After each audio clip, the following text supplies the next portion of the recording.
Well, hi everyone and welcome to Rob Evans 365. It's day number 405 and in consistent theme of what we've been talking about over this past 5-6 days, today I want to finish the discussion in terms of food, and I'm going to talk about fats and I'm going to talk about water as well. I thought, look, I could cover a separate podcast on each one, but I'm going to do it in one go here. So let's talk about fats first.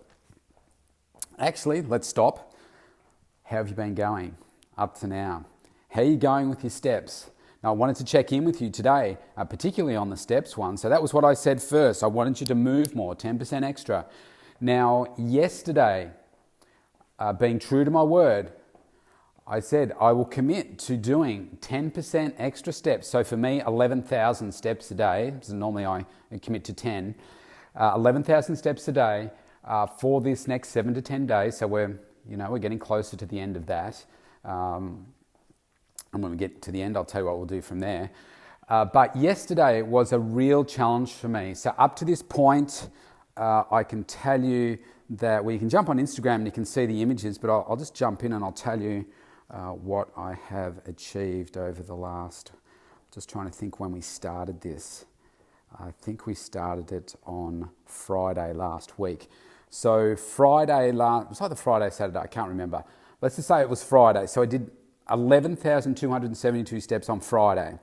On Saturday, I did 19,034. Sunday, I did 13,631. Monday, I did 12,585. Today's Wednesday. Yesterday, I'm not going to tell you just yet, but this just goes to show you how life gets in the way. And I had a really busy day. Now, people think, well, you work in fitness, so therefore you're running, you're training people all the time. Well, sorry, it doesn't work like that. When you're running a successful business, you are normally spending more time in a sedentary state because you're driving the business, driving the marketing, coaching, whatever. You're not the one out there doing the kilometers with the client and stuff. I mean, that's not normally the way that we train someone. And, as you grow the business, you're not the one that's doing all the training all the time. You're getting other people to do that on your behalf. So when I have a big day in the office like I did yesterday, that means that I'm in the office and I'm sitting down a lot. So by 4 p.m. yesterday, I had only done, I think it was about 4,600 steps. And I'm like, man, I've got such a busy night coming up with clients being in my studio. And where am I going to get an extra 6,400 steps in?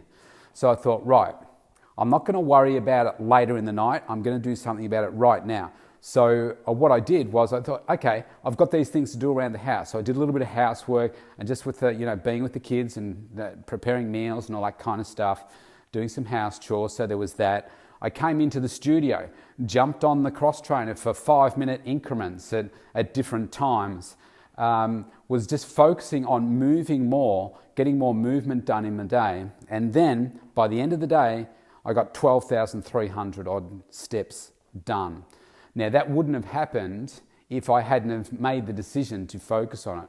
I could have just said, well, you've only done 4,600. Well, you're never going to get to 10. That was my first thought. And then I thought, no, how can I get to 10 rather than I'm never going to get there? And I just made it happen. So this is the difference. You've got to have that different message in your mind that says, not, I'm not going to get there and just settle for that. It's like, what am I going to do to get there? That's the better question to be asking yourself. And then just do it. Just follow through. Even if it's hard. I mean, could I have spent the rest of my evening being sedentary? Absolutely, because I had so much that I wanted to get done. But I gave this some priority and focus and just shifted some things around so that I could make it happen. So that's what I did. So how are you going with yours? I hope you are committing and doing. Don't just talk about it and think, okay, this is good for, 3 days and then stop. I mean, I said, let's do it 7 to 10. And then beyond them, we're going to talk about the next steps. But just like this podcast, we're up to day 405. I've been doing this podcast for 405 consecutive days without a break. Every single day I commit to doing this because I want to give you content that's going to help inspire and educate you. There's no one else out there in the health space that's doing a daily podcast like this, but this is my point of difference. I am there for you. Your success is my number one priority. That's what drives me. So let's talk about some more food things. So hopefully you're implementing the things that I've talked about over the last 5 days and that you're being consistent there. Today, in terms of fats, so we've got a whole range of different fats, and we could talk about all the different intricacies of each one. But basically, you've got your good fats and your bad fats. Let's talk about the bad ones. So your bad fats are things like your saturated fats, which generally come from your animal fats of, like the white fatty substance of, chicken, steak, pork, that kind of stuff. That's your saturated fat. That's bad. I mean, that gets stuck in your arteries. That is cholesterol forming. It is not a good fat. You've then got another fat, which is actually a little bit worse than that, which is called your trans fats. Now, your trans fats are man-made fats, which are like superheated oils that are used in foods to prolong their shelf life and so forth. So you normally find a higher level of trans fats in foods like biscuits, cakes, those types of things where the shelf life is required to be, 12 months or more, something like that. And you'll find often that the cheaper the product, the more trans fats there are in there as well. So we don't really want any of those trans fats in our bodies at all. Now, where are there no trans fats? Well, keep eating fresh fruits and vegetables and so forth, and you'll find that you don't have those fats in your body. So we don't want those in there. Now, when it comes to your good fats, well, you've got your omega-3 fats, your polyunsaturated, your polyunsaturated and monounsaturated fats. So these are the really good fats that are coming from seeds, nuts, that kind of thing. Avocado is another good one. So our diets traditionally here in Australia, in the Western world, are very, very high in omega-6 fats. Okay, so that's things like your processed oils and so forth. Your oils that are in processed foods and like your fast food, the things that your fish and chip shops use for chips and fries and burgers and chicken and all those kind of fast food outlets. They're all using those, and then we tend to use a lot of oils in our home as well. What we are very low in is omega-3 fats. Now, your omega-3 fats, which come from things like your fish and nuts and seeds and so forth, omega-3 is really crucial for our reducing inflammation, helping our brain function, helping our immune system, cell regeneration, all that kind of stuff. Really, really powerful. Now, the problem is that our omega-6 to omega-3 ratio is way out. So it's one of those things that right now there are no government guidelines. They talk about RDI, recommended daily intakes of certain vitamins and so forth.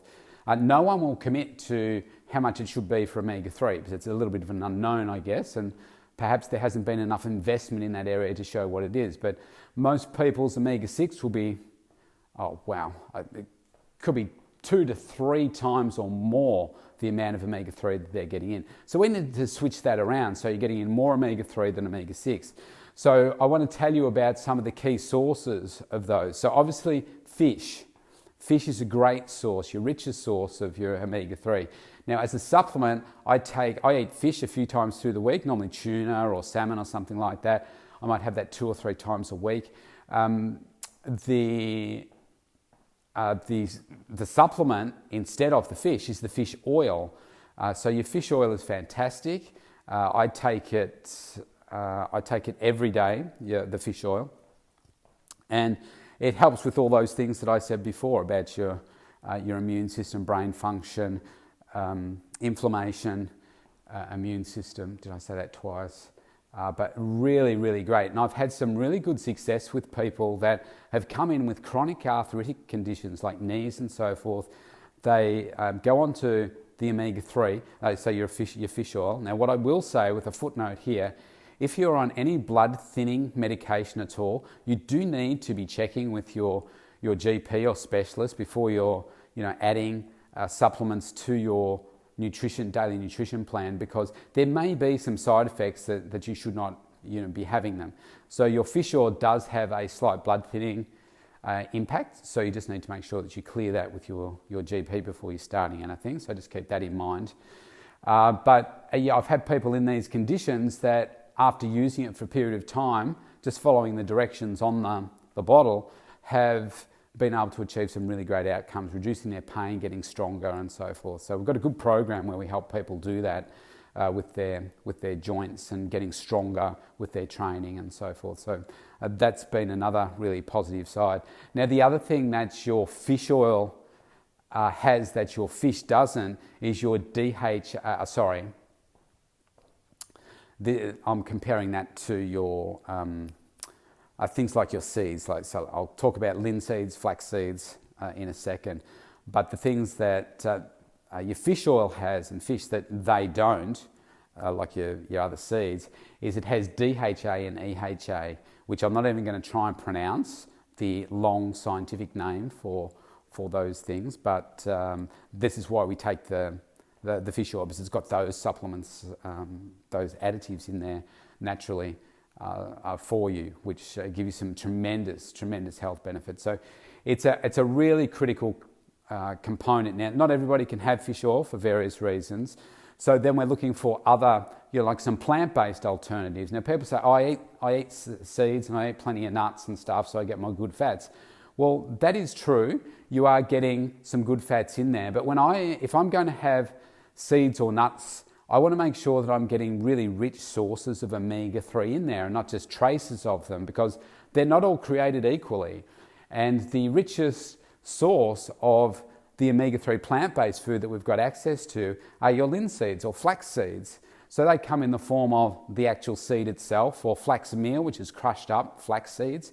And then there's flaxseed oil as well. Now, nutritionally, your flax seeds and flax meal are better than your oil. But you can take a combination. I have all of them in the fridge, and that's a key point. Once you open the packet, they need to be stored in the fridge.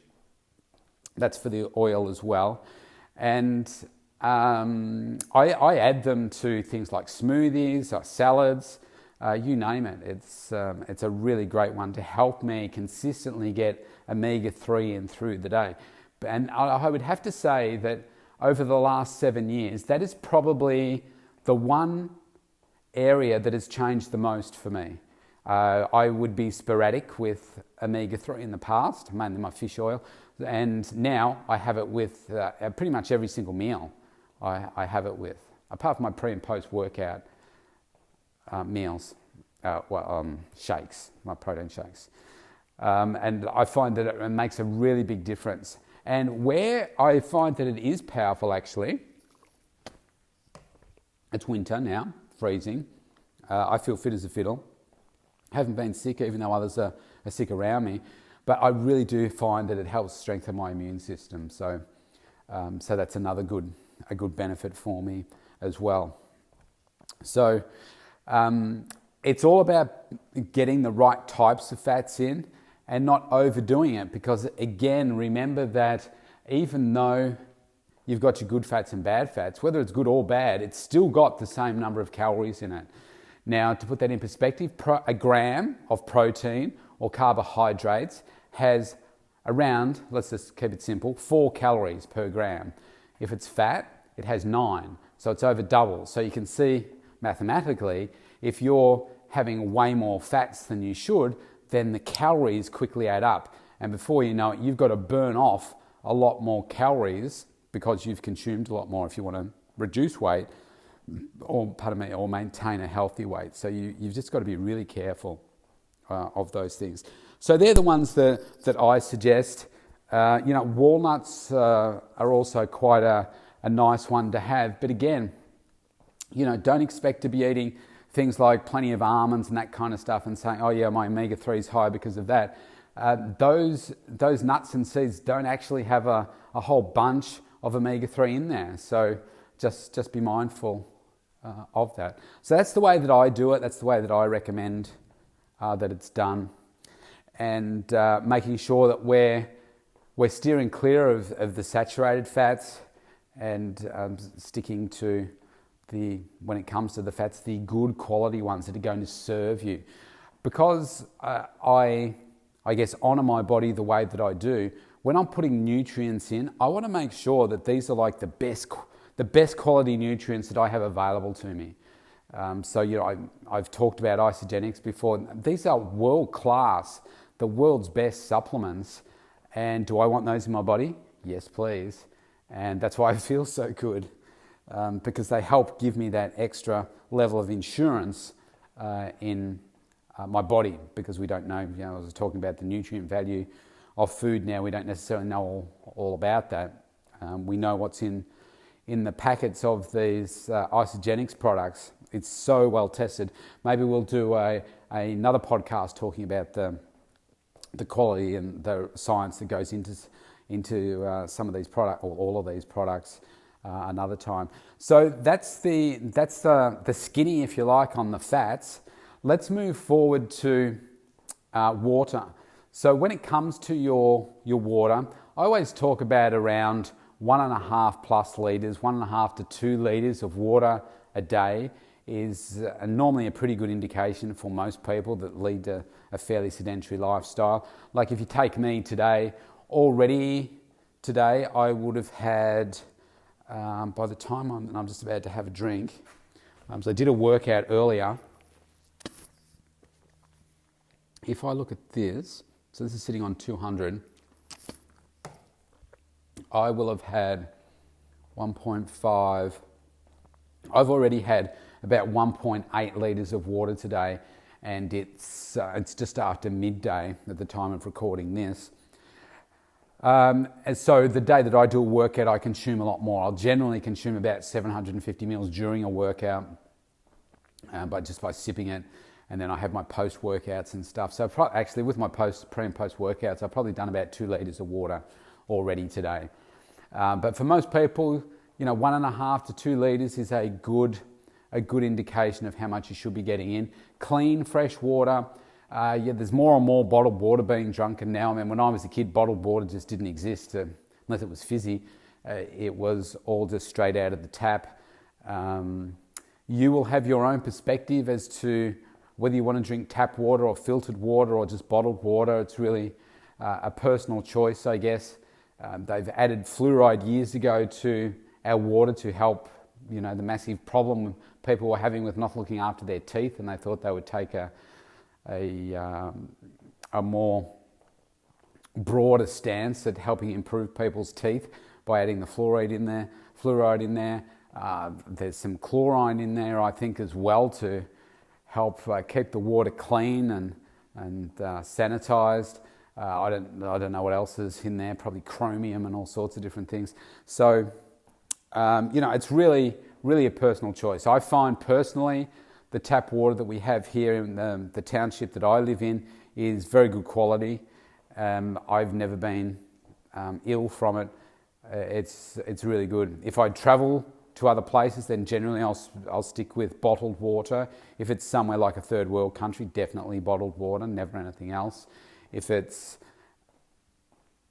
like overseas, so America, someone like that, a first world country, generally I'll start by drinking bottled water, and then it might be filtered water, sometimes tap. It just depends. Like when I was in LA last year, I think for the first few days we drank bottled water, and then I switched over to the tap water. It tasted fine.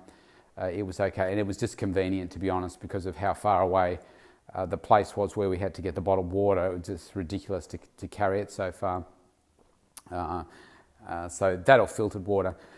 So it really is a personal choice. The bottom line here is that making sure that you're getting in lots of clean, fresh water, whichever source you're using for that, to help flush out the toxins, help keep you hydrated. It helps keeps your skin nice and hydrated and looking fresh, as opposed to drinking other things that have got artificial colours and flavours and all that kind of stuff in there that are just going to clog you up and not not properly serve you.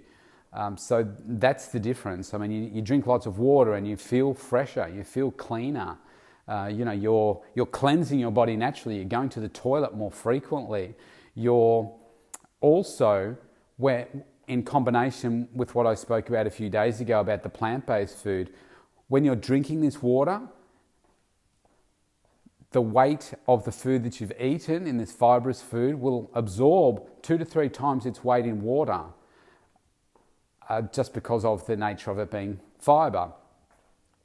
And what does that mean? It will keep you fuller for longer, and it will mean that you'll be less likely to go for, will have cravings and go for perhaps snacks or choices that are less than desirable for you. And what does that mean? It means a healthier kind of lifestyle, you making different choices and making it easier to maintain your body weight. I mean, if I've been able to maintain my body weight and put on a bit of muscle over a 30-year period, then why doesn't everybody do that? You know, it's just because of the choices that are made and decisions, and it doesn't have to be a difficult thing to do. You've just got to be mindful of what it is that you're doing, make some smarter choices. And when you have all the knowledge, it's just a case of, well, you're just not doing it. If you've got that knowledge and you're in a different place, you're just not doing it. So we're going to turn that into, you've got to do it.